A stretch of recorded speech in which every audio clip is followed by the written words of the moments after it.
मैं हूं Oxford Bible church का पास्टर डेरिक वॉकर।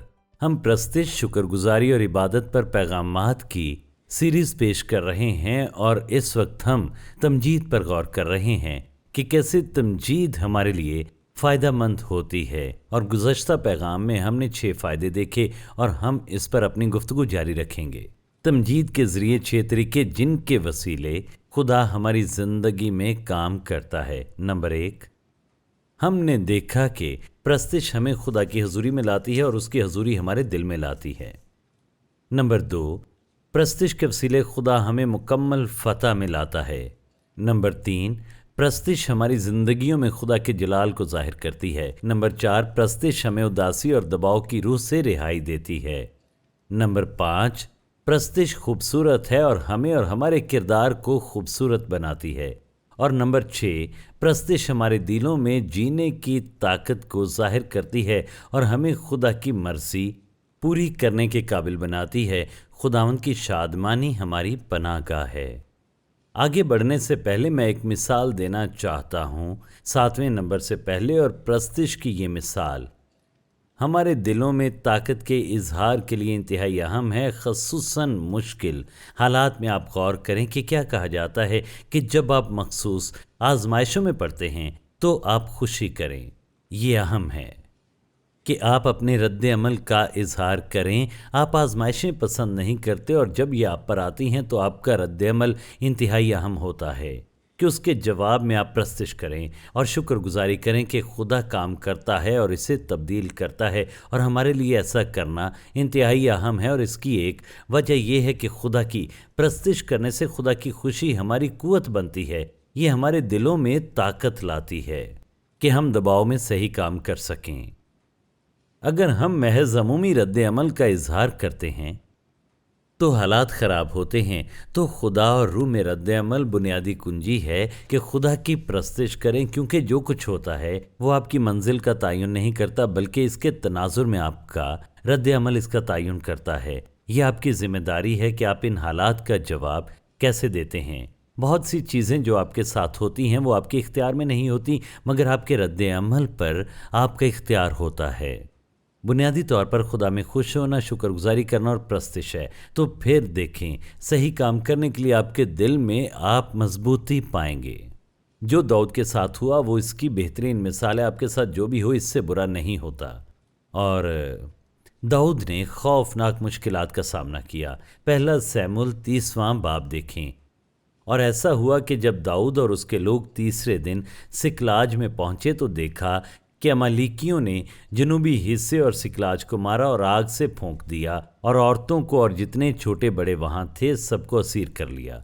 अब दाऊद के सारे लोग, जो दरअसल उसके साथ इंतहाई वफादार थे, हत्ता कि उसके अपने लोग उसकी जान लेना चाहते थे। और हम पढ़ते हैं 6ठी आयत में, और दाऊद बड़े शिकंजे में था क्योंकि लोग उसे संसार करने को कहते थे, इसलिए कि लोगों के दिल अपने बेटों और बेटियों के लिए निहायत गमगीन थे।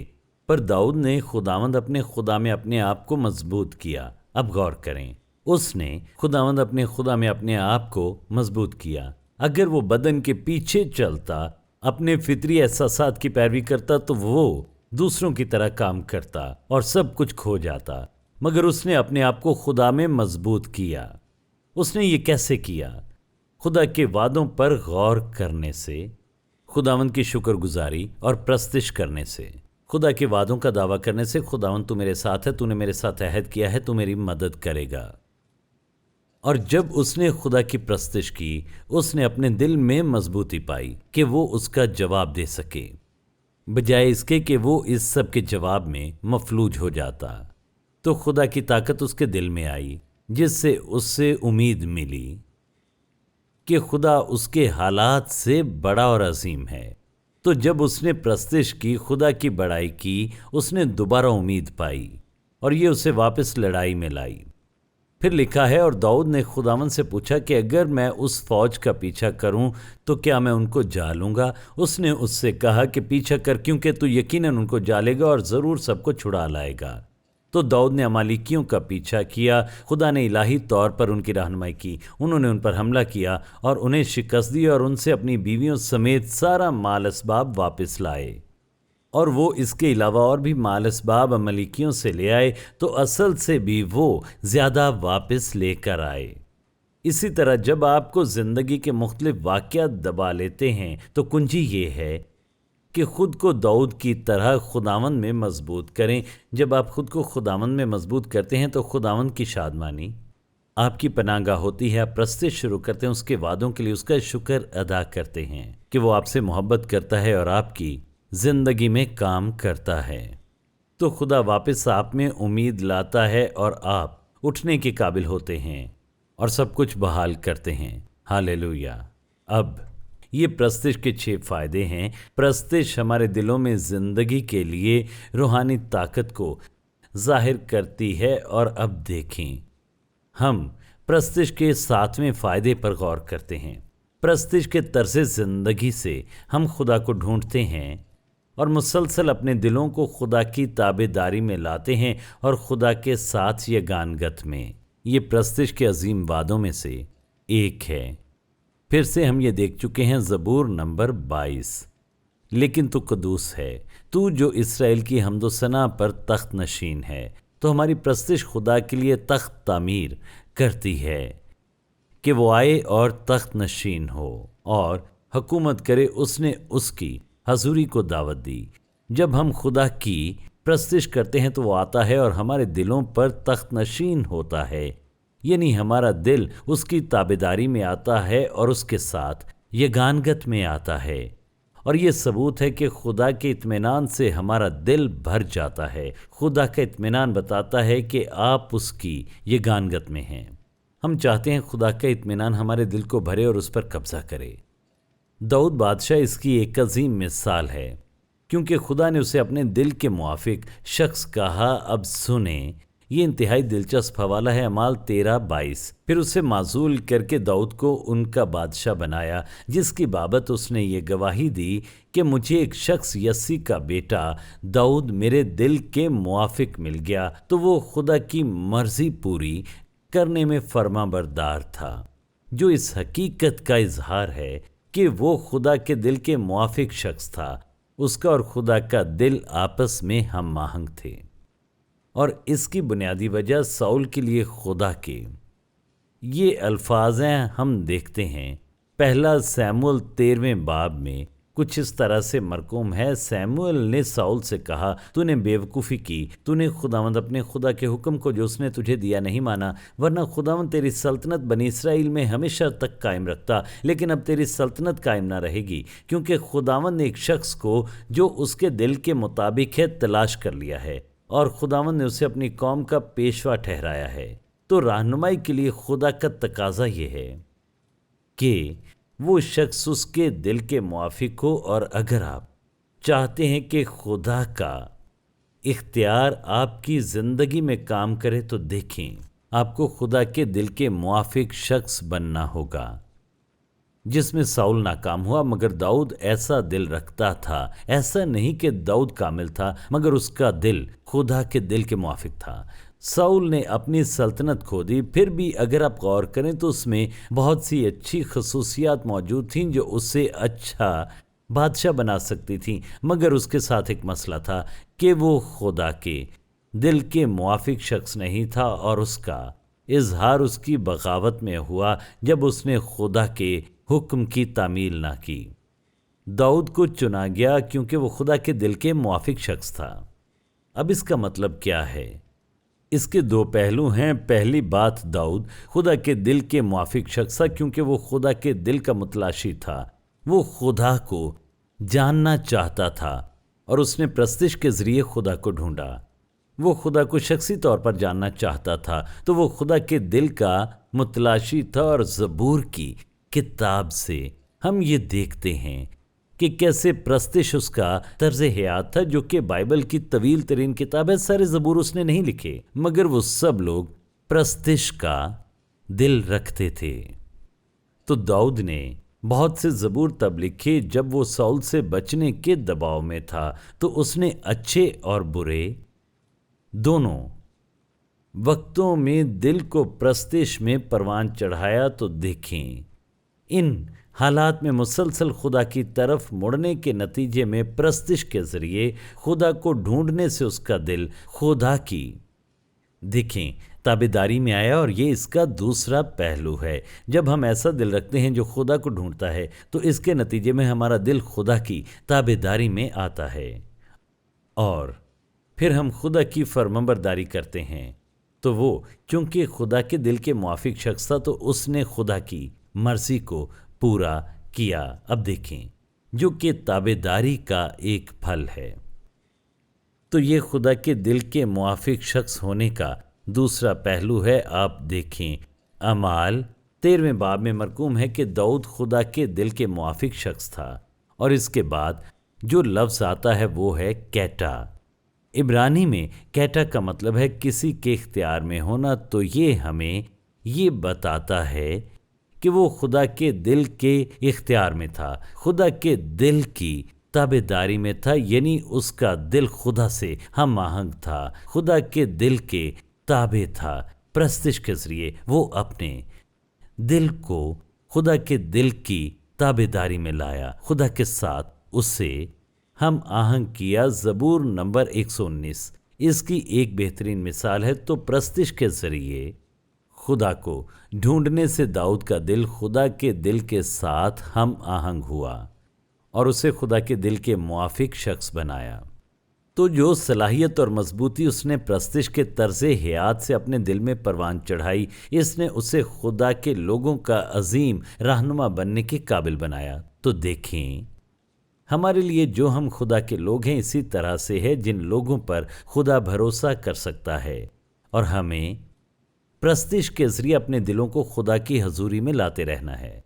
तब रूह हमारे दिल को उसकी ताबेदारी और यगानगत में लाती है, तो हम उसकी मर्जी पूरी करके खुश होते हैं, और हम दाऊद की तरह उसके दिल के मुआफिक लोग बनते हैं, और इससे खुदा को खुशी हासिल होती है और वो हमारी ज़िंदगी में जलाल पाता है।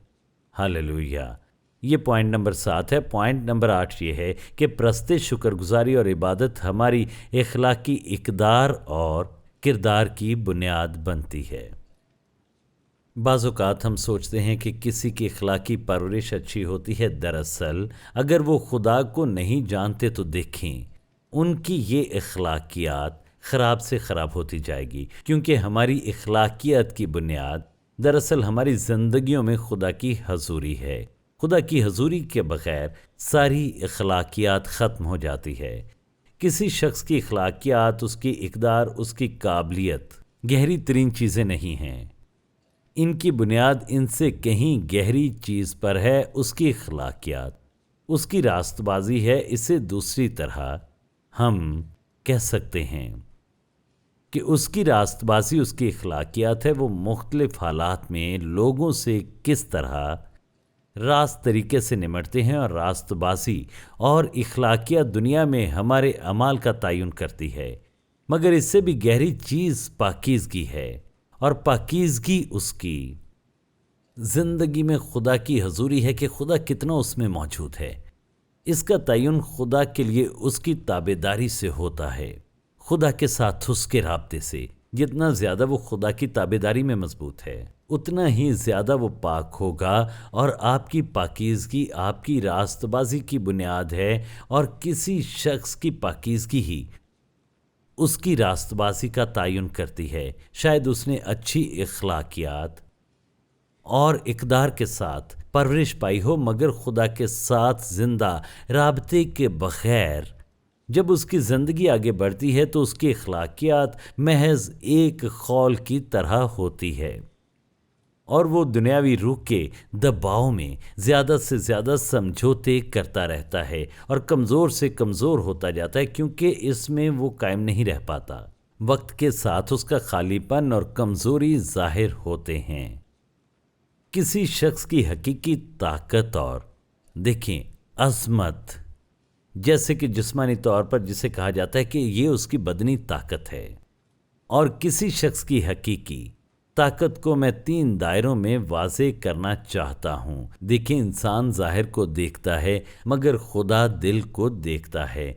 دل میں یہ 3 چیزیں ہوتی ہیں۔ باطنی طور پر خدا کے لیے اس کی وقفیت ہے جو اس کی پاکیزگی کو ظاہر کرتی ہے، خدا کی زندگی کے ساتھ اس کے تعلق کی مضبوطی، اور یہ خدا کی حضوری اور محبت کے درجے کا تعین کرتی ہے۔ دیکھیں، یہ باطنی چیز خدا کے کام کرنے کی بنیاد ہے، اور پھر درمیانی دائرہ ہے جو کہ انسان کی اخلاقیات، اس کی ساکھ اور راست بازی ہے۔ اور جتنا زیادہ وہ خدا کی تابعداری میں آتا ہے، جو کہ زندگی میں اس کی اخلاقیات، اس کے ساتھ اس کی راست بازی ہے، اور جتنا زیادہ وہ خدا کی تابعداری میں آتا ہے، اس میں زیادہ زندگی اور محبت آتی ہے، اور یہ اس اخلاقیات کے دائرے میں آتا ہے اور اسے مضبوط بناتا ہے۔ لیکن اگر وہ خدا کے ساتھ رفاقت میں نہیں، اس کے ساتھ رابطے میں نہیں، تو یہ اخلاقیات وقت کے ساتھ ساتھ اس دنیا کی روح کے دباؤ سے کمزور ہوتی جائے گی، اور پھر بیرونی دائرہ ہے اس شخص کا اختیار ہے، اور لوگ اس کا اندازہ لگانے میں زیادہ کامیاب ہوتے ہیں۔ اور دراصل ہماری راست بازی ہماری قابلیت کی بنیاد ہے، اور اختیار رکھنے کے حق کی اور ہماری راست بازی کی بنیاد دراصل ہماری پاکیزگی ہے، اور خدا کے لیے ہماری تابعداری ہے۔ کیونکہ کچھ لوگ کامیاب نظر آنا چاہتے ہیں، وہ اس طاقت کو بڑھانا چاہتے ہیں، وہ ایسا شخص نظر آنا چاہتے ہیں جس کے پاس سارا اختیار موجود ہو۔ لیکن ترقی کی حقیقی کنجی ظاہری اور بناوٹی اختیار نہیں ہے، بلکہ اسے باطنی طور پر پروان چڑھانا ہے۔ جیسے کوئی کہتا ہے کہ آپ کی اصل طاقت کی بنیادی کنجی یہ ہے کہ آپ اندر سے کتنے مضبوط ہیں، کیونکہ اگر آپ اپنے باطن کو پروان چڑھاتے ہیں تو آپ کے باطن سے خدا کی زندگی ظاہر ہوتی ہے، جو فطری طور پر آپ کی اخلاقیات کو مضبوط بناتی ہے، اور یہ زندگی میں حکومت کرنے اور اختیار حاصل کرنے کی ایک بنیادی کنجی بن جاتی ہے۔ تو خدا کے حضور تابعداری ساری اخلاقیات کی حتمی بنیاد ہے، اور ہمارے حقیقی روحانی اختیار کی۔ جیسے کہ ہم نے دیکھا، ہم باطنی طور پر خدا کی تابعداری اور خدا کے ساتھ اپنے تعلق کو پروان چڑھاتے ہیں پرستش اور عبادت سے۔ دراصل پرستش کے ذریعے ہم خدا کو تخت نشین کرتے ہیں، جو ہماری زندگی میں اول اور اتم درجہ رکھتا ہے، اور جتنا زیادہ ہم اسے تخت نشین کرتے ہیں، اتنا زیادہ اس کا روح ہمارے اخلاقی کردار کو پروان چڑھاتا ہے، وہ اور زیادہ مضبوط ہوتا ہے، اور ہمارا رویہ بہتر ہوتا ہے۔ مگر یہ پرستش اور عبادت سے شروع ہوتا ہے۔ غور کرے رومیو پہلے باب میں جہاں پر پولس رسول اس کو بیان کرتا ہے، اور اس سے ہمیں احساس ہوتا ہے کہ لوگ کیوں زوال پذیر ہوتے ہیں۔ رومیو پہلے باب میں اس سے پوری طرح سے بیان کیا گیا ہے۔ وہ یہاں پر انسان کے اخلاق اور رویے اور معاشرے میں زوال کو بیان کرتا ہے، اور وہ اس مسئلے کی جڑ ہمیں بتاتا ہے، اور وہ یہاں پر کوئی سطحی تجزیہ پیش نہیں کرتا کہ ہمیں بہتر رویہ رکھنے کی ضرورت ہے۔ وہ دراصل بیان کرتا ہے کہ مسئلے کی جڑ دراصل عبادت سے ہماری دوری ہے۔ یہ اخلاقیات سے گہری بات ہے، کیونکہ اخلاقیات کی گہرائی میں عبادت ہی اصل مسئلہ ہے، کس کی عبادت کرتے ہیں اور کیوں کرتے ہیں۔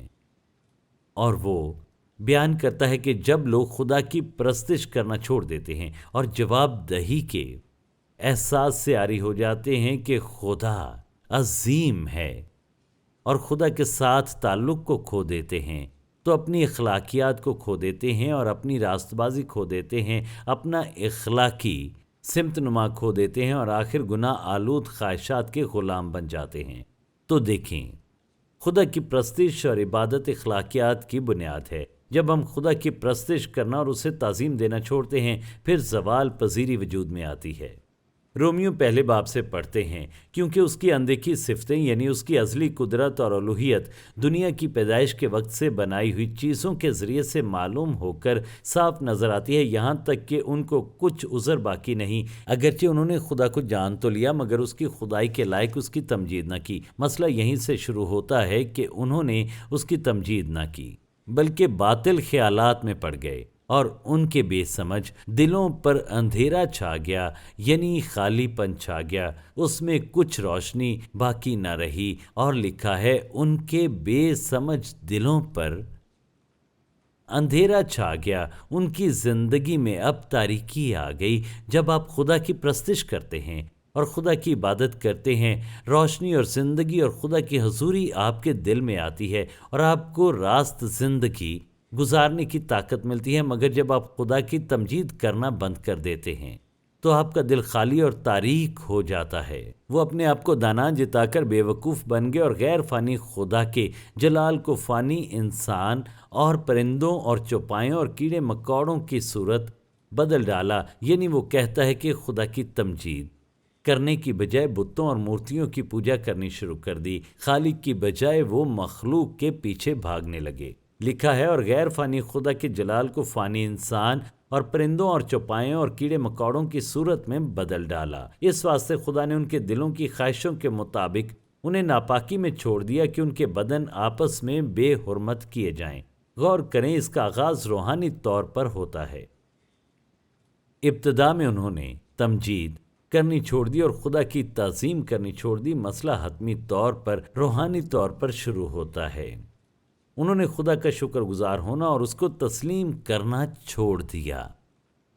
خدا کی طرف حتمی ذریعے کے طور پر دیکھنے کی بجائے انہوں نے مخلوق کو دیکھنا شروع کر دیا، حتیٰ کہ وہ کہنے لگے یہ انسانیت کی معراج ہے، اور اسے انسان پرستی کہتے ہیں۔ اور انسان پرستی دیکھیں ایک تاریک ترین پہلو ہے، اور یہ مخلوق دراصل حقیقت میں حقیقت کی ایک شبیہ ہے۔ حقیقت خدا ہے، تخلیق میں کچھ بھی نہیں ہے، یہ حقیقت کی ایک شبیہ ہے۔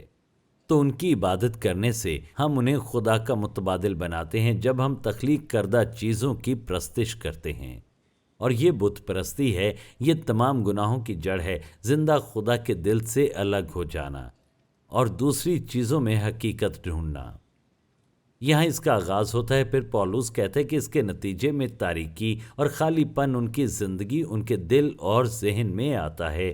وہ نابینا ہو جاتے ہیں، وہ خدا کو نہیں دیکھ پاتے، خدا کی سچائی کو نہیں دیکھ پاتے، ان کی اخلاقی اقدار ختم ہو جاتی ہیں اور وہ اپنی اخلاقی ساکھ کو کھو دیتے ہیں۔ پولس کہتے ہیں اس کے نتیجے میں اس کا اظہار انسان کے بدن اور رویے میں ہوتا ہے۔ لکھا ہے خدا نے انہیں ناپاکی میں چھوڑ دیا کہ ان کے بدن آپس میں بے حرمت کیے جائیں۔ تو دیکھیں اس کا اظہار ان کے بدنی رویے سے ہوتا ہے۔ بدنی رویہ دراصل روحانی معاملے کے نتیجے میں جنم لیتا ہے، یعنی بت پرستی کرنے اور خدا کو رد کرنے سے اور کسی اور میں کچھ اور ڈھونڈنے سے روحانی گناہ کا آغاز ہوتا ہے، اور وہ جسم اور جان میں ظاہر ہوتا ہے۔ تو شیطان یہ سب کچھ سمجھتا ہے کہ پرستش کا معاملہ انتہائی بنیادی اور اہم معاملہ ہے جو باقی سب کا تعین کرتا ہے۔ یہ ہمارے اخلاقی کردار اور رویے کا تعین کرتا ہے، کیونکہ متی 4 باب میں ہم دیکھتے ہیں کہ اس نے یسوع کو دنیا کی تمام بادشاہت کی حشمت پیش کی کہ اگر یسوع سے جھک کر سجدہ کرے، صرف سجدہ کرنے کا معاملہ تھا، اور یہ کوئی بہت برا سودا نہیں تھا۔ مگر یسوع جانتا تھا اور شیطان بھی اس سے واقف تھا کہ جب کوئی کسی کو سجدہ کرتا ہے تو یہ اس شخص کی دراصل پہچان بن جاتا ہے۔ ایک بار اگر وہ ایسا کر دیتا جو کہ یسوع کسی صورت میں نہیں کر سکتا تھا، لیکن اگر یسوع اسے سجدہ کرتا، پھر اس کی پوری شخصیت شیطان کے اختیار میں آ جاتی اور یہ اس کی زندگی میں آ جاتا، اور اس کے تمام کام شیطان کے اختیار کے تحت ہوتے، اور یسوع کے سجدہ کرنے سے وہ اس پر مکمل فتح پا لیتا۔ تو دیکھیں یہ انتہائی اہم ہے جو آپ کی پہچان ہوتا ہے کہ آپ کس کی عبادت کرتے ہیں اور آپ خدا کی کتنی عبادت کرتے ہیں، اور اس اخلاقی تاریکی سے نکلنے اور غلط رویوں سے نکلنے اور گناہ آلود زندگی سے نجات پانے کی ایک کنجی ہے۔ کہ آپ اپنے دل اور ذہن خدا کی طرف لگائیں اور اس سے اول درجہ دیں، اس کی تمجید اور عبادت کریں۔ اور جب ہم پورے دل سے خدا کی عبادت کرنا شروع کرتے ہیں اور یہ اول ترجیح بن جاتی ہے، پھر یہ روشنی اور محبت کی وجہ بنتی ہے۔ خدا کی حضوری ہمارے دلوں میں آتی ہے اور تاریکی اور خالی پن ختم ہو جاتا ہے اور ہمارے دل میں روشنی بڑھنے لگتی ہے، ہماری اخلاقی اقدار بحال ہوتی ہیں اور برائی سے ہم نفرت کرنے لگتے ہیں، بجائے اس کے کہ ہم برائی سے لطف اندوز ہوں۔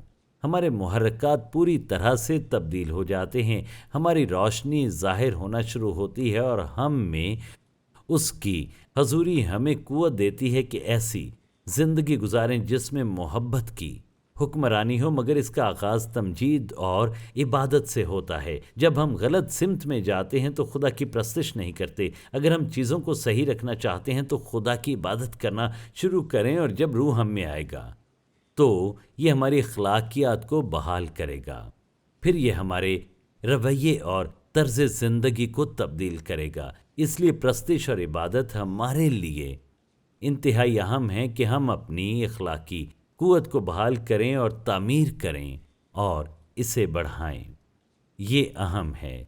آئندہ ہم پرستش اور عبادت کے فوائد پر غور کرنا جاری رکھیں گے۔ میں اپنی کتاب پیش کرنا چاہتا ہوں جو مکاشفہ کی مکمل تفسیر ہے، اور یہ 15 پاؤنڈ میں آپ کے لیے دستیاب ہے۔ یہ اس سے بڑے سائز میں بھی ہے جو کہ 30 پاؤنڈ میں ہے، اور ہم پرستش کی بات کر رہے ہیں، اور ایک بات جو خدا کی پرستش اور جلال کا باعث بنتی ہے وہ ہے مکاشفہ کی کتاب میں موجود یسوع کے جلال کا مکاشفہ۔ میں چاہتا ہوں کہ آپ اس کتاب کے مطالعے کے ذریعے اسے زیادہ گہرائی سے سمجھیں۔ جیسا میں نے بتایا کہ مکاشفہ کی کتاب کی آیت با آیت اس میں تفسیر بیان کی گئی ہے۔ یہ آپ کو خدا کو جلال دینے کے لیے انتہائی متاثر کرے گی۔ یقیناً آپ نے خدا کی پرستش کرنے اور اسے جلال دینے کی ایسی تحریک پائی ہوگی جیسی پہلے کبھی نہ پائی ہو۔ میں اس آگ کو بھڑکانے کے لیے آپ کو مزید ایندھن دیتا ہوں، جو کہ پرستش پر مبنی میری 8 سیڈیز کی سیریز ہے۔ یہ آپ کو ایسا کلام اور تحریک دے گی جو آپ کی زندگی کو تبدیل کر دے گی، اور آپ اس کاملیت میں داخل ہوں گے جو خدا آپ کے لیے رکھتا ہے۔ ہمیں دیکھنے کے لیے شکریہ۔ آپ مزید تعلیمات آکسفورڈ بائبل چرچ اور روکو چینل پر حاصل کر سکتے ہیں، اور ڈیرک واکر کے یوٹیوب چینل پر بھی۔ اور آپ ہمارے ساتھ اتوار کی عبادت میں بھی شامل ہو سکتے ہیں، صبح 11 بجے اور شام 6 بجے۔ چینی اسکول، ہیڈنگٹن، آکسفورڈ، OX3 7QH۔ آپ CDs، DVDs، کتابیں اور دوسری چیزیں آن لائن آرڈر کر سکتے ہیں www.oxfordbiblechurch.co.uk، اور کال بھی کر سکتے ہیں 018655 Shekinah Bible Ministries were founded by Dr. Tahira Salim and Reverend Dr. Asher Salim on 27th October 1998. The foundation of organization was laid by Reverend Dr. Shahid Siraj Deen, who was called home by God on 14th Feb 1998. The organization commenced its working through Bible Institute and then by the grace of God developed following establishments: Shekinah Bible Church, Shekinah Sunday School, Shekinah Movie Society, Shekinah Messaging Services, Shekinah Adult Youth, Daughters of Shekinah, Shekinah Bible Institute, Shekinah News, Shekinah Medical Camp, Shekinah EMAC.